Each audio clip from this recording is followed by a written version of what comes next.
Kembali bersama kami seusai mencabut laporannya di kepolisian dan menyampaikan permintaan maaf kepada anggota DPR Arteria Dahlan beserta ibunya, Anggiat Pasaribu alias Rindu, wanita yang mengaku anak jenderal terlihat pingsan atau tidak sadarkan diri.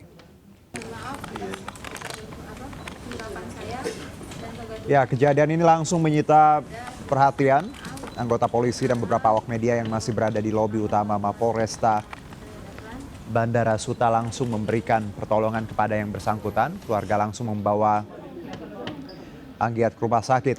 Perseteruan antara Arteria dan Anggiat Pasaribu di Terminal 2 Bandara Suta dipicu kesalahpahaman saat pesawat baru mendarat.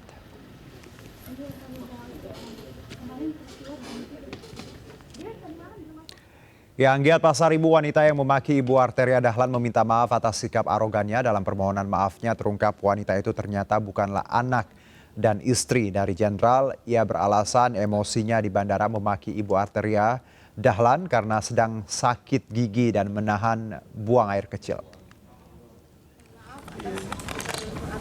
Ungkapan saya dan kegaduhan yang ada itu, saya minta maaf terutama ke keluarganya Pak Arteria Dahlan, ibu gitu ya, sudah ya itu saya minta maaf sekali atas tindakan saya.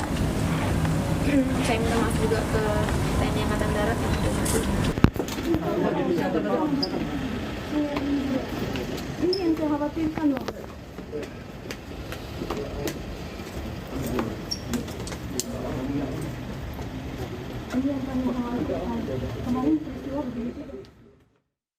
Ya, insiden pertengkaran di Bandara Soekarno-Hatta Tangerang antara seorang wanita dengan ibunda anggota DPR Arteria Dahlan masih terus mendapat perhatian masyarakat.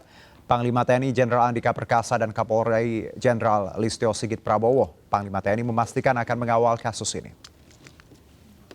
Hukum. Tapi ya memang kewenangan kami kan proses hukum terhadap anggota militer. Kalau yang bukan anggota militer, biar masuk proses peradilan umum. Ya justru itu makanya kami ingin mendengar langsung pemeriksaan Polres kepada pelapor. Kalau tidak salah dijadwalkan baru besok kalau nggak salah. Tapi bukan karena Polresnya, tetapi karena mungkin ketersediaan waktu dari pelapor masing-masing. Intinya kami akan menindaklanjuti, harus, ya, sesuai dengan seberapa jauh tindakan-tindakan yang dilakukan oleh anggota.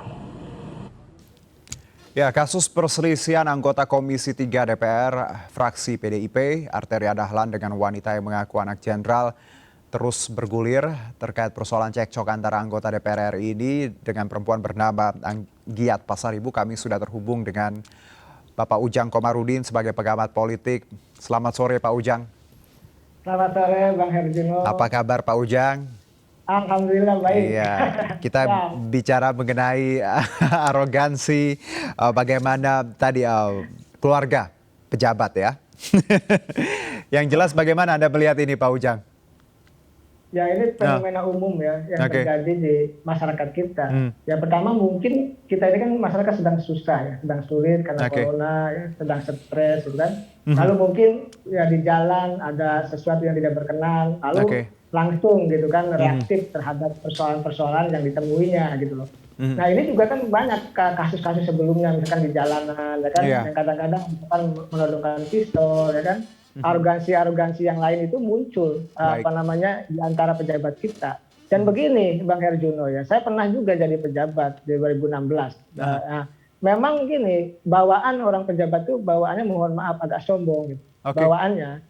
Tapi kalau kita bisa atau mampu mengendalikan diri gitu kan, bahwa kita ini adalah manusia biasa dan harus punya kasih sayang terhadap sesama, ya itu kita tidak akan pernah sombong. Oleh karena itu ya kesombongan itu harus dihilangkan, baik di dalam diri pejabat itu maupun keluarganya. Gitu. Dan Pak Ujang, kalau kita sadar bahwa sistem kita atau bagaimana culture kita membuat kadang orang seolah-olah ketika punya jabatan, punya uang, punya sesuatu yang lebih, mereka merasa, merasa bukan punya privilege harusnya. Harusnya mereka sadar bahwa jabatan publik itu bukan satu privilege bahwa mereka bisa melakukan apa saja. Ya, saya sepakat ya. Itu yang kesombongan dan merasanya itu yang harus dihilangkan dari kita sebagai anak bangsa ya.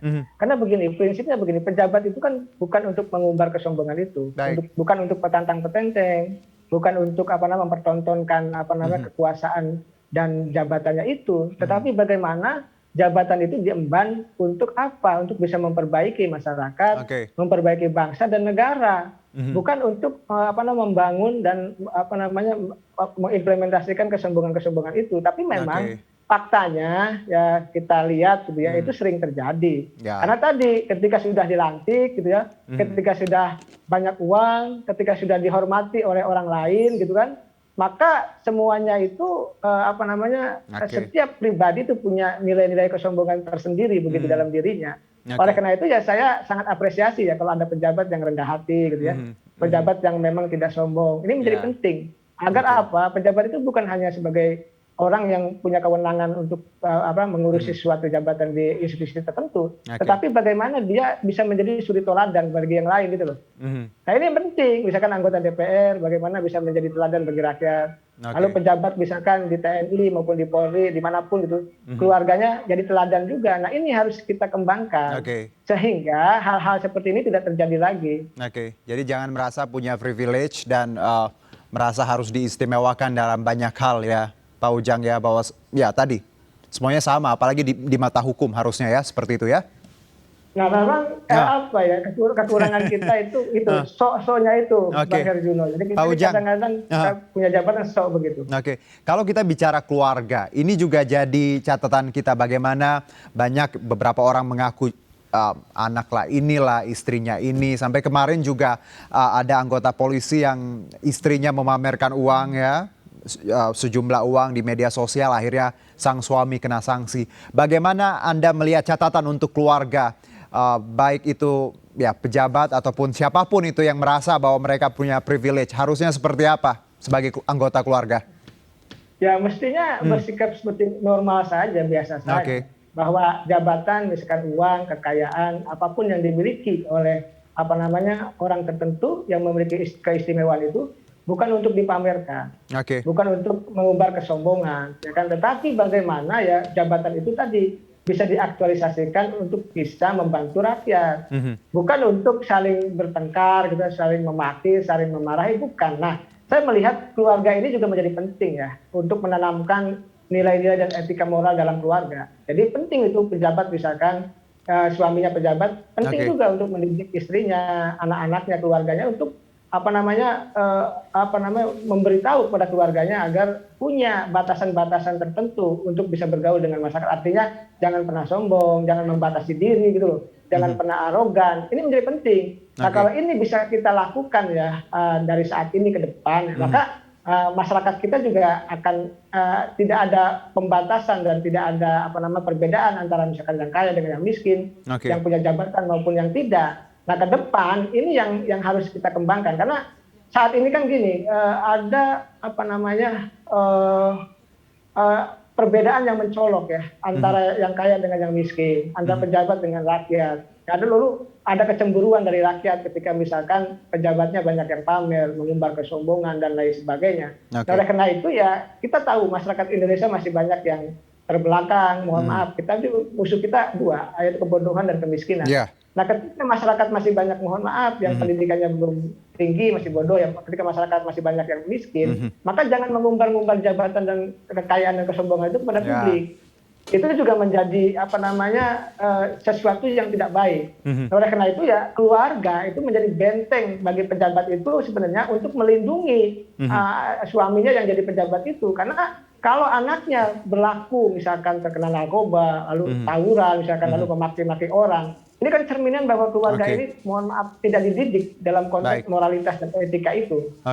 Baik. Jadi kita tadi paham bahwa sebenarnya ini pelajaran untuk semua ya, baik pejabat maupun non pejabat, untuk keluarga pejabat ataupun non pejabat tadi menyalahgunakan wewenang atau fasilitas publik sampai membawa-bawa nama mungkin jabatan, itu tidak dibenarkan ya Pak Ujang, apalagi dalam hal ini tadi merugikan banyak orang. Ya, jabatan itu amanah, bukan untuk disombongkan, bukan untuk dipamerkan. Itu yang paling penting. Kalau bicara mengenai sanksi, Pak Ujang, apakah perlu ada sanksi untuk beberapa kasus mungkin catatan yang sempat let's say agak mencederai seperti itu. Kalau hanya ribut ya mungkin tadi bisa dimediasi, tapi ada hal-hal lain misalnya penyalahgunaan plat nomor atau juga melakukan hal-hal lain. Apakah pejabat tersebut dan keluarganya harus diberi sanksi yang tegas? Ya, kan kita sudah sepakat, kita di negara hukum. Ya kan, ya harus tegas dong, disanksi siapapun yang terlibat dalam pelanggaran tindak pidana, mau berat maupun ringan harus diproses dong. Mau dia aparat, mau pejabat, mau rakyat, siapapun. Cuma persoalannya di kita ini, mohon maaf kalau saya boleh mengkritik gitu kan. Hukum kita kan mohon maaf masih bisa dikondisikan. Ketika pejabat yang terlibat gitu, itu bisa selesai, bisa damai gitu dan macam-macam. Ini persoalan kita. Oleh karena itu ya ke depan ya pemerintah mesti menata hukum itu dengan baik. Agar apa? Hukum ini kan untuk mengatur persoalan-persoalan interaksi sosial juga di masyarakat. Nah, kalau hukumnya tegak, tidak membela siapa-siapa, ya semua dalam kerangka untuk keadilan dan menegakkan kebenaran, maka disitulah sebenarnya kita hidup bernegara dengan damai dan aman. Tetapi kalau misalkan hukumnya ya tadi mengenakan pejabat lalu merugikan rakyat, ini menjadi catatan buruk tersendiri dalam konteks kita negara. Jadi ke depan ya mau tidak mau, suka tidak suka kita mesti evaluasi diri ya sebagai bangsa dan kita semua sebagai anak bangsa ya agar hukum itu tegak berdiri kokoh ya, tidak tebang pilih, tidak tajam ke bawah tumpul ke atas, tidak dimainkan. Nah, ini yang harus kita benar-benar awasi dan jaga bersama agar agar kita betul-betul sebagai anak bangsa sama di muka hukum. Baik. Dan kalau kita lagi kembali ke kasus ini, dua-duanya sudah tadi memberikan keterangan, minta maaf seperti itu Pak Ujang dan juga dianggap mungkin selesai. Bagaimana Anda melihat ujung dari kasus ini? Ya, budaya timur harus kita tegakkan. Artinya harus kita tunjukkan juga bahwa memaafkan itu penting. Ya kan, meminta maaf juga menjadi penting. Ini diujilah kebijaksanaan seseorang itu. Kenegarawanan dari pejabat itu diuji. Tetapi kalau misalkan proses hukumnya mau jalan ya silakan, ya kan itu kan tadi misalkan Pak Andika mengatakan jalan terus, katakan kan, silakan itu kan proses di internal institusinya gitu. Tapi tadi kita jangan terbiasa memusuhi orang lain, jangan terbiasa sedikit-sedikit memaki orang lain, jangan terbiasa sedikit-sedikit arogansi gitu menunjukkan saya anaknya A, anaknya B, saya punya jabatan A, punya B, ini tidak boleh. Oleh karena itu ya. Tetap sebagai orang timur, kita sebagai orang yang katakanlah beragama ya, tentu kita harus memaafkan siapapun, seperti itu. Baik, lagi-lagi pelajaran bersama bahwa siapapun Anda rendah hati ya Pak ya, semakin punya jabatan, makin punya kuasa, tadi pejabat publik, pelayan publik sebenarnya. Ya, harus berani melayani publik. Stay humble. Pak Ujang, terima kasih. Ini pelajaran untuk semua. Semoga makin banyak yang tahu bahwa semuanya sama, malah punya kelebihan itu adalah privilege untuk melayani ya Pak ya. Terima kasih Pak Ujang, salam sehat. Salam sehat Bang Ergino, sama-sama. Baik, kami akan kembali usai jeda berikut tetap di MNC News.